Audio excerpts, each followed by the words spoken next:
Yo guys, what's going on? I'm Tim Kelly, joined by Justin Godsey. This is the Nation Sports Blog and Real Sports Talk, and today we are bringing you a special interview with Baltimore Orioles prospect Trent Howard. Trent, what's going on, bro?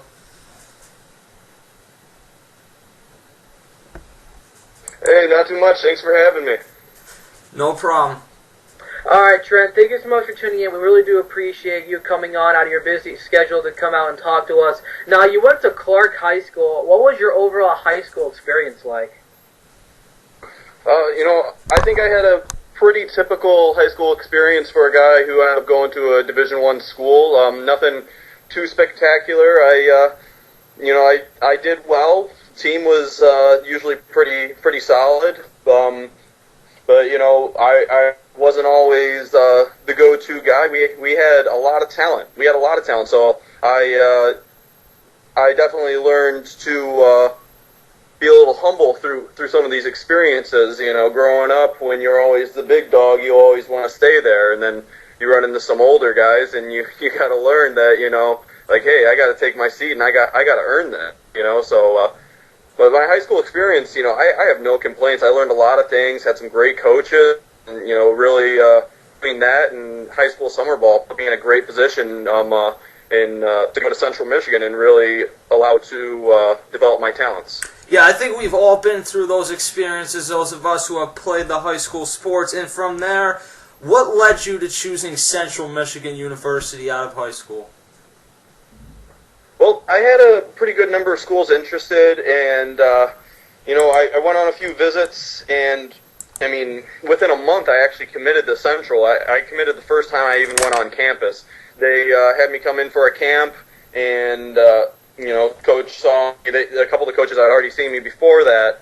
They showed me around campus a little bit, made me an offer, and I knew right then and there. They had fantastic facilities. They have a great winning tradition. Everything was just shouting yes to me. I just knew that's where I needed to be. Now, what was your transition like from high school baseball to college baseball? Well, actually, I had a little bit of a rough transition, and this is where the coaches really came in big for me. High school senior year, I was actually dealing with a little tendonitis. And I fought through it, instead of just taking a couple weeks off and really letting myself get better. I was kind of thinking, it's my senior year. I'm not about to miss any time. Fought through it, and then shortly into my summer season, I had to sit out.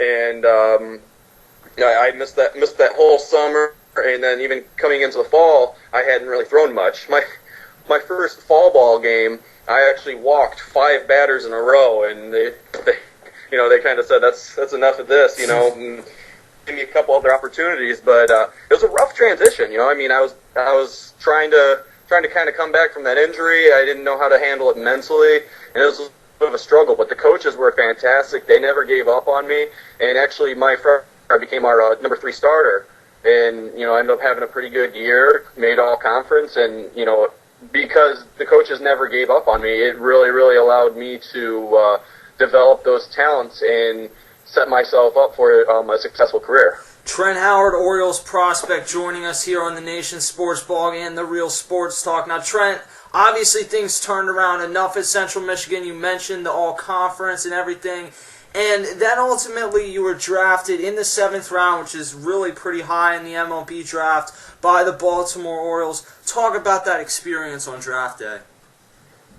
That experience was fantastic. I was fortunate I got to spend the time at home. I was with a bunch of family and some of my closest friends. To be honest with you, I actually didn't want to follow the draft. I just wanted to kind of be like, when it happens, it's going to happen. But, of course, all brothers, I come from a big family, and so everybody wanted to follow the draft online. And so I didn't really get my way, but that was all right. But believe it or not, I was supposed to go somewhere from the 3rd to the 8th, I was told, and the days leading up to it, I was told 3rd to 5th, and it seemed like a few teams were really, really set on that. And so 5th round ends, and I'm getting a little nervous here, okay, well, still got 3 rounds to go before, the projections are, off. And you hear all these horror stories about guys falling from, they're supposed to be a fifth rounder, and then they go to, the 42nd or something like that. And, so bad thoughts started creeping in. But when the rapid fire round started, I just decided, you know what, I'm just going to go outside. I'm just going to hang out. I don't really want to, listen to this right now. And as soon as I get up the stairs, then my whole family just erupts, goes crazy, and everybody's shouting, "Oh, Baltimore Orioles!" Just everybody just going absolutely crazy. So it was, it was a really cool experience. It was nerve-wracking, but it was awesome at the same time too. But it was incredible that I got to share that experience with some of the people that mean the most in this world to me. Now, congratulations on being drafted. But before you head off to minor league camp, what advice did your college head coach give you before heading off to minor league camp? Well, Coach Jackson and Coach Opalewski, they both just said, I'm in a good spot. I've worked hard. I just need to keep doing what I'm doing.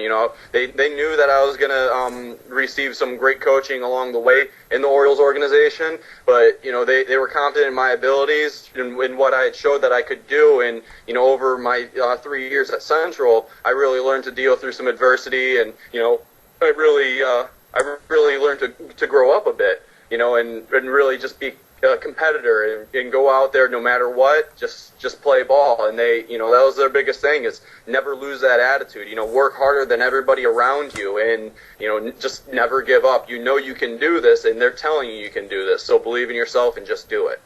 Now, obviously, you're 23 years old. You've ascended through the ranks from every level of baseball that you've played in your life. Obviously, the goal, while you're still relatively low in the minor leagues right now, the ultimate goal is to reach the MLB level. When do you see yourself reaching that level?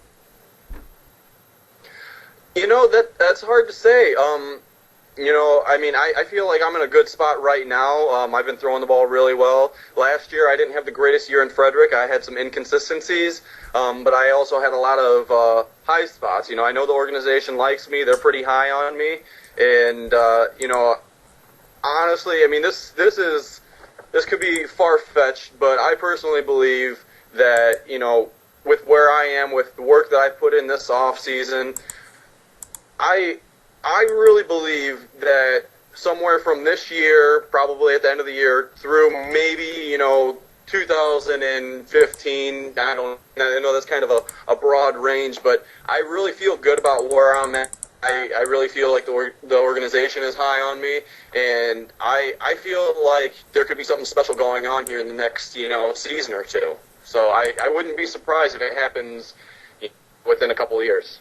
Now, I want to get more in depth about your minor league baseball career. Now, you started off with the single A Aberdeen, and then you got your way up to the next level, which is the Orioles Delmarva Shorebirds. Now, how did you get from Aberdeen? How did you get your call up to the Delmarva Shorebirds?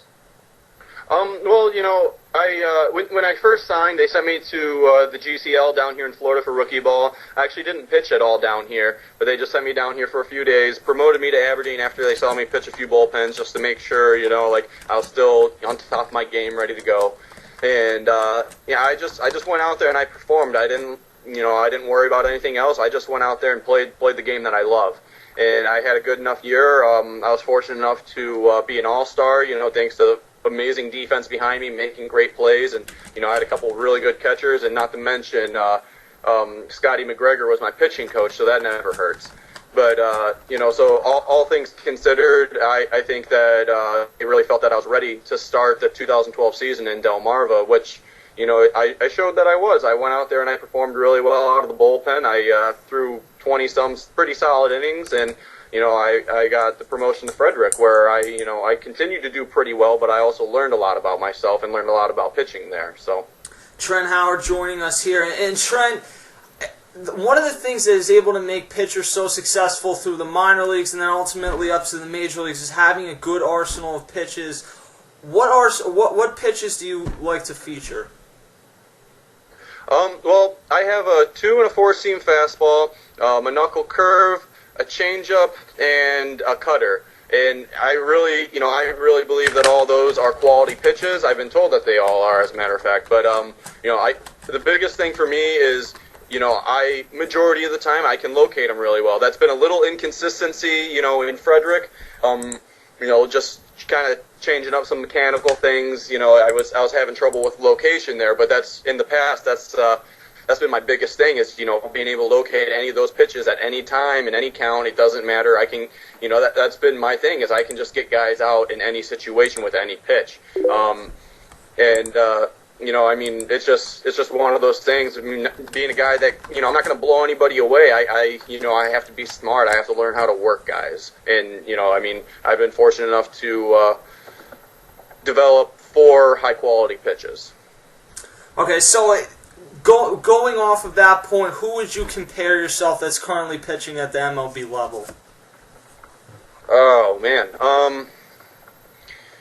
You know, that's tough to say because, you know, I mean, those guys, I mean, you know, those guys are all for a reason, and I'm not for a reason, you know, but I know around the time that I was drafted, I was compared a lot to Burley, just, you know, being able to locate and everything, and, you know, it's just a matter of, you know, sometimes it becomes a chess game with guys like me, just learning hitters and learning how to work them, what they do last time, how did I pitch them, you know, and reading them mid-at-bat, you know, if I throw a pitch, you know, let's say I throw a fastball first pitch on the outside corner, and he's diving out at it, even if he doesn't swing, he's telling me something right there, and I know I go from there to make an adjustment based on what he's telling me. But that's, you know, it's tough to say a particular pitcher that I could compare myself to, but I mean, I know that I have been compared to Burley in the past.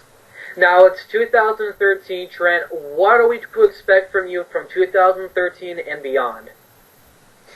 You know, I really believe that there's going to be some amazing things happening. You know, I feel great about where I'm at. Like I said earlier, you know, I've been putting in a lot of hard work. I've been throwing really well.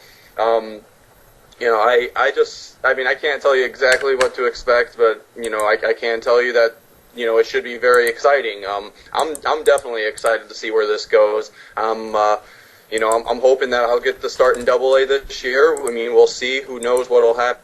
But you know, with spring training games starting up pretty soon here, we'll start to clear a picture. But you know, within the next few years, I think you're going to see some pretty exciting stuff coming out of me, and the whole organization for that matter.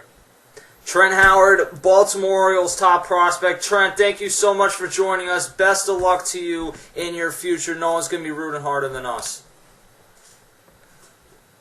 No, thank you so much for having me, guys. I really appreciate it.